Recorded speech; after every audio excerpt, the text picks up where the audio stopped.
అక్కడ నీళ్ల కొండ మోయించున్న ఒక మనుషుడు మీకు ఎదురుపడెను. ఎక్కడ ప్రవేశించిన ఆ ఇంటి యజమానిని చూసి, నేను నా శిష్యులతో కూడా పస్కాను భుజించుటకు నా విడిది గది ఎక్కడ అని బోధకుడు అడుగుతున్నాడని చెప్పుడి. అతడు ప్రభువునకు ఇది కావలసి ఉన్నదని చెప్తే ఆయన మీకోసం ఒక సామాగ్రి కలిగిన గదిని ఇస్తాడు. ఆ గదిలో మీరేం చేయాలంటే పస్కాను సిద్ధపరచాలి, అంటే ప్రభు బల్ల ఆరాధన మీరు అందులో సిద్ధపరచాలి అని చెప్పు. ఇప్పుడు ఇక్కడ మీరు చూడండి, ఈ వచనాలు చదివిన తర్వాత ఇక్కడ మనం చూస్తుంటే వారు పట్టణంలో ప్రవేశించి తాము బస చేయుచుండిన, బాగా అర్థం చేసుకుని పదాలు అక్కడ, వారు బస చేయుచుండిన మేడ గదిలోకి ఎక్కిపోయి. వారు బస చేయుచుండిన అంటే ఆల్రెడీ ఇది ఎక్కడో భోజనం చేసిన విషయాలు, అంటే యేసు ప్రభు ఏ ఇంట్లో అయితే చూపించాడో ఆ ఇంట్లోకి వెళ్తున్నారు వీళ్ళు. ఇప్పుడు అంతకు ముందు ఆ ఇంట్లో ఇంకేమైనా జరిగిందా అంటే అదే ఇంట్లో అదే మేడ గదిలో యేసు ప్రభు 12 మంది శిష్యులకి కాళ్ళు కడగడం జరిగింది. పాద శుద్ధీకరణ అంటాం కదండి, అది కూడా ఆ మేడ గదిలోనే జరిగింది. ఇప్పుడు అదే మేడ గదిలో వీళ్ళు అక్కడ కూడుకొని ఏకాంతంగా ప్రార్థన చేయడానికి ఉన్నారు. ఇన్నాళ్ళు యేసు ప్రభుతో కలిసి ఉండేవారు. ఓ 40 రోజుల క్రితం ఏం జరిగింది అక్కడ? ఓ 40 రోజుల క్రితం ఏం జరిగిందండి? పస్కా పండుగ చేశారు, అక్కడ పులిన రొట్టెల పండుగ చేశారు. అప్పుడు యేసు ప్రభు ఉన్నారు వీళ్ళతోటి. ఆ మాటలు జ్ఞాపకం చేసుకుంటా ఉంటున్నారు. నేను ఇదే మీకు చివరి రాత్రి, ఈ రాత్రి నేను ఈ రోజునే ఈ రొట్టి ద్రాక్షారసాన్ని భుజిస్తాను, ఎప్పుడు భుజించను అన్న మాటలు పేతురు కూడా ఆలోచన చేసుకుని ఉంటాడు. ఎందుకంటే మనం కూడా చాలాసార్లు మనిషి బతికున్నప్పుడు మనకి ఆ విషయం విలువ తెలియదు, కానీ చనిపోయిన తర్వాత చేయమనేవాడు అని మనం చాలాసార్లు వాళ్ళని స్మరించుకుంటూ ఉంటాం. ఎందుకంటే వాళ్ళు చెప్పిన సంగతులను మనము జ్ఞాపకం చేసుకుంటా ఉంటాం. ఈ యొక్క 120 మంది ఏం చేస్తున్నారంటే ఇప్పుడు అక్కడ ఎడతెగక ఆయన గురించి ప్రార్థన చేస్తా ఉన్నారు. ఎడతెగక వాళ్ళు ఏం చేస్తారంటే ప్రార్థన చేస్తూ ఉన్నట్లు మనకి కనబడతా ఉంది. అక్కడ ఇప్పుడు యేసు ప్రభు లేరు అక్కడ, కానీ ఈ 120 మంది శిష్యులు మాత్రం మనకి అక్కడ కనబడుతూ ఉన్నారు. ఇంకా 15వ వచనాన్ని చూస్తే, ఆ కాలమందు ఇంచుమించు 120 మంది సహోదరులు కూడి ఉండగా పేతురు వారి మధ్య నిలిచి ఇట్లాడు. ఇప్పుడు పేతురు అంటున్నాడు, పేతురు మొట్టమొదటి ప్రసంగం చేస్తా ఉన్నాడు. ఇక్కడ ఏ ప్రసంగం అండి? మొట్టమొదటి ప్రసంగం చేస్తా ఉన్నాడు. చేస్తూ ఏమంటున్నాడు? సహోదరులారా, యేసును పట్టుకొనిన వానికి త్రోవ చూపిన యోధాను గురించి పరిశుద్ధాత్మ దావీదు ద్వారా పూర్వము పలికిన లేఖనములను నెరవేరవలసి ఉండను. అంటే ఇప్పుడు పేతురు గారు ఏం చెప్తున్నాడో చూడండి. అక్కడ అంటున్నాడు, సహోదరులారా, యేసును పట్టుకొనిన వారికి త్రోవ చూపిన యోధాను గురించిన పరిశుద్ధాత్మ దావీదు ద్వారా పూర్వం పలికిన లేఖనములను నెరవేరవలసి ఉన్నది. అంటే దావీదు ఆల్రెడీ పూర్వం ఏం చేశాడంటే ఆ లేఖనాలు చెప్పాడు. ఏంటి ఆ లేఖనాలు అని మనం ఆలోచన చేస్తే చూడండి, అక్కడ రాసిన లేఖనాలు 25వ వచనం చూద్దాం. చూడండి, వారి గుడారములలో ఎవడును ఉండక పోవునుగా. తర్వాత 109వ కీర్తన, 109వ కీర్తన కూడా చూడండి ఒకసారి. 9 చదవండి.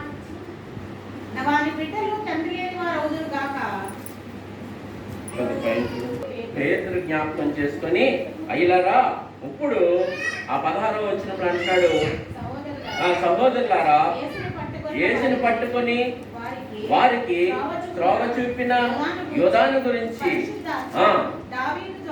దావీదు ద్వారా పూర్వం పలికిన లేఖనములను నెరవేరవలసి ఉండెను.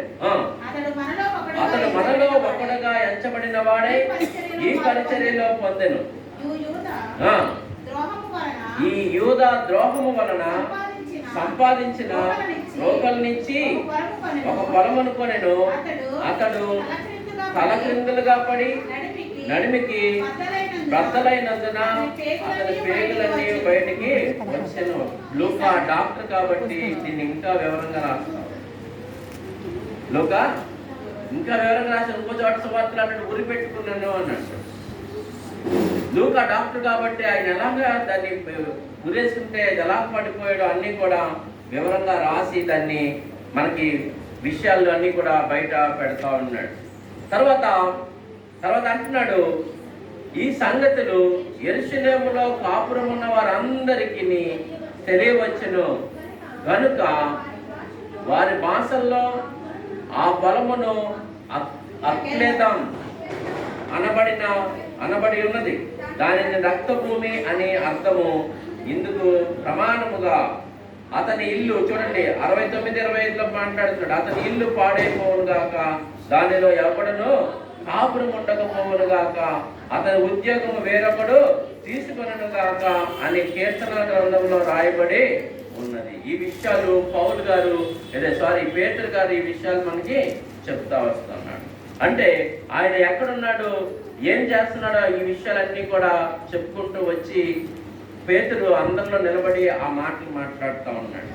ఇప్పుడు మనం ఆలోచన చేస్తూ ఉంటుంటే ఇక్కడ జరుగుతున్నది ఏంటంటే, ఇప్పుడు 22 అంటాడు, కాబట్టి యోహాను బాప్తిసం ఇచ్చినది మొదలుకొని ప్రభువైన యేసు మన యొద్ద నుండి పరమునకు చేర్చుకొని దినం వరకు ఆయన మన మధ్య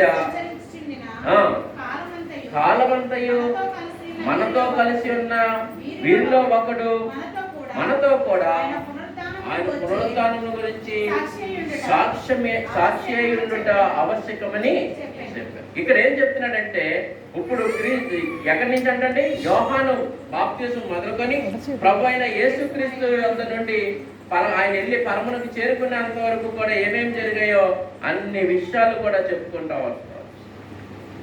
ఇప్పుడు అక్కడ మాట్లాడుతూ ఉన్నాడు, ఇప్పుడు వీళ్ళు తప్పిపోయారు కాబట్టి, యోధా తప్పిపోయాడు కాబట్టి ఆ ప్లేస్ ఏం చేయాలి, మనం భర్తీ చేయాలి. ఏం చేయాలి, మనం భర్తీ చేయాలి. మారుపేరు గల బర్సబా అనబడిన యోసేపు మత్తయాను ఇద్దరిని నిలవబెట్టి ఇట్లని ప్రార్థన చేసిరి, అందరి హృదయములు ఎరిగి ఉన్న ప్రభువా, తన చోటికి పోవుటకు యోధా తప్పిపోయిను పోగొట్టుకొనిన ఈ పరిచర్యలో అపోస్తలత్వంలోను పాలు పొందుటకు వీరిద్దరిలో నువ్వు ఏర్పరచుకున్న వారిని కనపరచమని అనేది. చీట్లు వేయగా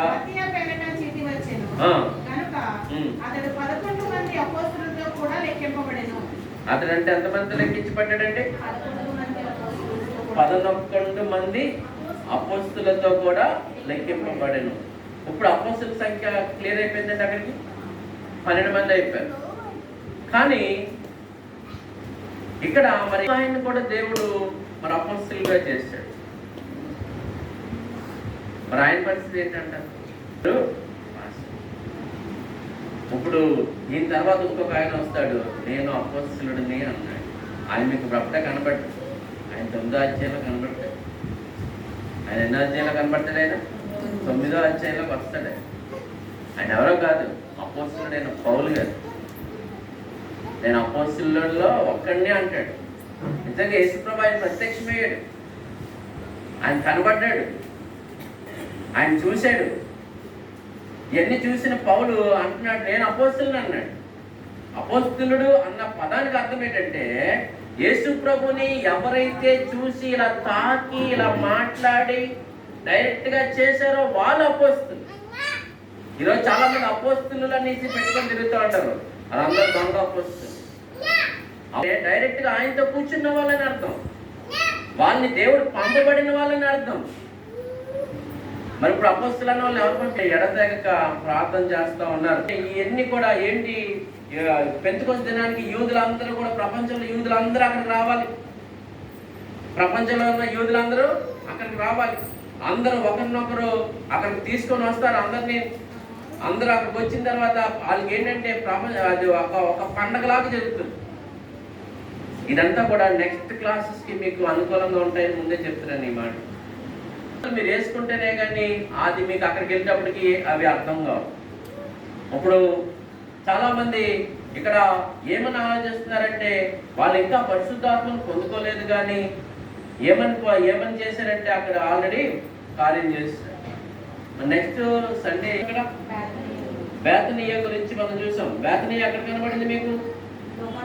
లూకా సువార్తలో కనబడింది. బేతనీయ అంటే ఏమనుకున్నాం? అది ఒలివల కొండ దగ్గర ఉంది. కొండ మీద నుంచి యేసు ప్రభువు వెళ్ళారు. ఆ ఒలివల కొండ మీద అంట ఇల్లులు కట్టడానికి ప్రయత్నం చేస్తే అన్నారంట, ఈ కొండ మీద ఇల్లు కట్టడానికి వీళ్ళు లేదు, ఈ కొండ ఇల్లు కడితే ఉండదు అన్నారు. ఎందుకని? అది ఆల్రెడీ యేసు ప్రభు రాకడికి సిద్ధంగా ఉన్న కొండ. ఆయన కాళ్ళు పెడతారు అక్కడ పెద్ద యుద్ధం జరుగుతుంది. ఇవన్నీ కూడా బోల్డని చారిత్రక ఆధారాలు అక్కడ మనకి కనుకుంటే ఏముంది?